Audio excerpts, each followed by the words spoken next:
Before we begin the story here at Starlit Nap, relax, release, and enjoy. Beauty and the Beast. There was once a merchant who had been very rich at one time, but who, having had heavy losses, was compelled to retire to a little cottage in the country, where he lived with his 3 daughters. The 2 elder ones were very much discontented at their poverty, and were always grumbling and making complaints. But the youngest one, who was called Beauty, and who was as amiable as she was handsome, tried all she could to comfort her father and make his home happy. Once, when he was going on a journey to try and mend his affairs, he called them around him and asked them what he should bring them when he returned. The 2 elder ones wanted each a number of nice presents, but Beauty, kissing him sweetly, said she would be content with a rose.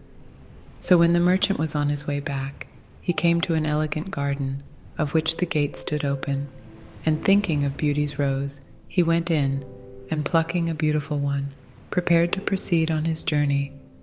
As he turned to go, he saw a hideous beast coming towards him, armed with a sword. This terrible creature reproached him for stealing his flowers, of which he was very choice, and threatened to kill him on the spot. The merchant begged for his life and said that he had only taken a single one to please his daughter Beauty. On this, the beast said gruffly, "Well, I will let you off if you will bring one of your daughters here in your place, but she must come here willingly, and meanwhile you may stay and rest in my palace until tomorrow." But, as you may well believe, the poor father did not feel much like eating or sleeping, although everything was done for his comfort, and in the morning the beast sent him home upon a beautiful horse. But though the birds sang around him, and the sun shone brightly, and all nature was smiling on his path, the heart of the poor merchant was heavy when he thought of his beloved daughters. When he came near his home, his children came forth to meet him, but seeing the sadness of his face, and his eyes filled with tears, they asked him the cause of his trouble. Giving the rose to Beauty, he told her all. The 2 elder sisters laid all the blame upon Beauty, who cried bitterly and said that as she was the cause of her father's misfortune, she alone must suffer for it, and was quite willing to go. So Beauty got ready for the journey at once. The father, who meant to return to the beast himself after embracing his children, tried to dissuade her, but in vain. And so the 2 set out together for the beast's palace, much to the secret joy of the envious sisters. When they arrived at the palace, the doors opened of themselves, sweet music was heard, and they found an elegant supper prepared. As soon as they had refreshed themselves, the beast entered and said in a mild tone, "Beauty, did you come here willingly to take the place of your father?" "Yes, sir," she answered in a sweet but trembling voice. "So much the better for you," replied the beast. "Your father can stay here tonight, but he must go home in the morning." The beast then retired, giving Beauty so kind a look as he went out, that she felt quite encouraged.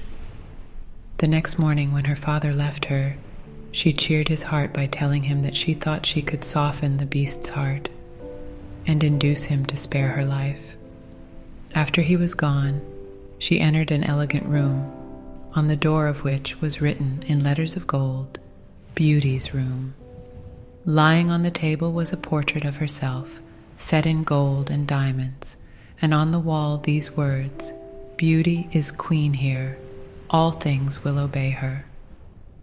Her meals were served to the sound of music, and at supper time, the beast, after knocking timidly, would walk in and talk so amiably that she soon lost all fear of him, and once when he failed to come, felt quite disappointed.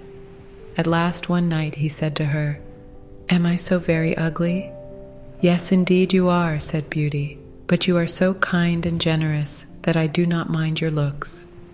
"Will you marry me then, dear Beauty?" said the poor beast, with a look of such eager entreaty in his eyes that Beauty's heart melted within her, and she was upon the point of saying yes. But happening to look towards him, at that moment her courage failed her, and turning away her head, she replied softly, "Oh, do not ask me. The beast then bade her good night with a sad voice and went away sighing as if his heart would break. The palace was full of rooms containing the most beautiful objects. In one room she saw a numerous troop of monkeys of all sizes and colors. They came to meet her, making her very low bows and treating her with the greatest respect. Beauty was much pleased with them and asked them to show her about the palace. Instantly, 2 tall and graceful apes in rich dresses placed themselves with great gravity, one on each side of her, while 2 sprightly little monkeys held up her train as pages. And from this time forth, they waited upon her wherever she went, with all the attention and respect that officers of a royal palace are accustomed to pay to the greatest queens and princesses. In fact, Beauty was the queen of this splendid palace. She had only to wish for anything to have it, and she would have been quite contented if she could have had some company, for except at supper time she was always alone. Then the beast would come in and behave so agreeably that she liked him more and more, and when he would say to her, "Dear Beauty, will you marry me?" in his soft and tender way, she could hardly find it in her heart to refuse him. Now, although Beauty had everything that heart could wish, she could not forget her father and sisters. At last, one evening, she begged so hard to go home for a visit that the beast consented to her wish on her promising not to stay more than 2 months. He then gave her a ring, telling her to place it on her dressing table when she wished either to go or return, and showed her a wardrobe filled with the most elegant clothes, as well as a quantity of splendid presents for her father and sisters. The poor beast was more sad than ever after he had given his consent to her absence. It seemed to him as if he could not look at her enough, nor muster courage to leave her. She tried to cheer him, saying, "Be of good heart, Beauty will soon return." But nothing seemed to comfort him, and he went sadly away. Beauty felt very badly when she saw how much the poor beast suffered. She tried, however, to dismiss him from her thoughts, and to think only of the joy of seeing her dear father and sisters on the morrow. Before retiring to rest, she took good care to place the ring upon the table, and great was her joy on awaking the next morning to find herself in her father's house, with the clothes and gifts from the palace at her bedside. At first she hardly knew where she was, for everything looked strange to her. But soon she heard the voice of her father, and rushing out of the room, threw her loving arms around his neck. Beauty then related all the kindness and delicacy of the beast toward her, and in return discovered that he had been as liberal to her father and sisters. He had given them the large and handsome house in which they now lived, with an income sufficient to keep them in comfort.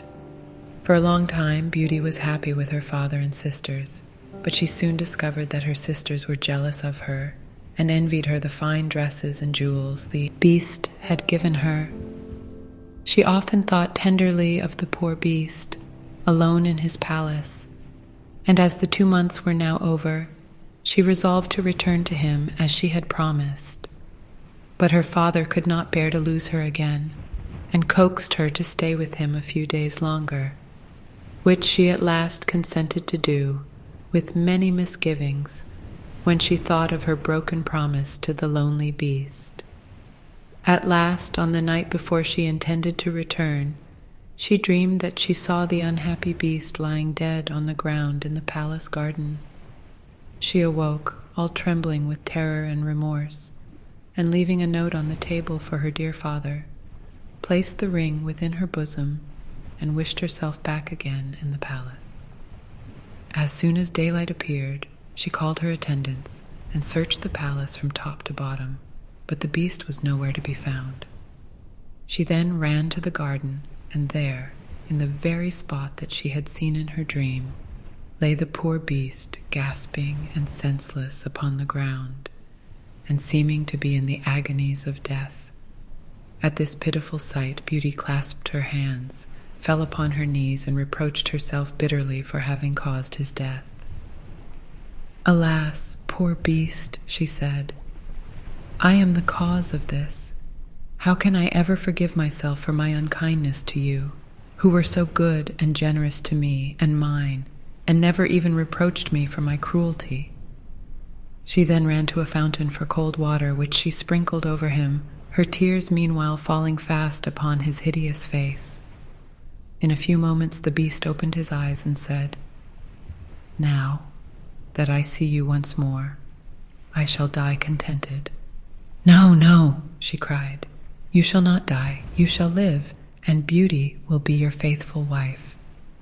The moment she uttered these words, a dazzling light shone around. The palace was brilliantly lighted up, and the air was filled with delicious music. In place of the terrible and dying beast, she saw a young and handsome prince who knelt at her feet and told her that he had been condemned to wear the form of a frightful beast until a beautiful girl should love him in spite of his ugliness. At the same moment, the apes and the monkeys, who had been in attendance upon her, were transformed into elegantly dressed ladies and gentlemen, who ranged themselves at a respectful distance and performed their duties as gentlemen and maids of honor. The grateful prince now claimed Beauty for his wife, and she who had loved him, even under the form of the beast, was now tenfold more in love with him, as he appeared in his rightful form. So the very next day, Beauty and the prince were married with great splendor, and lived happily together forever after.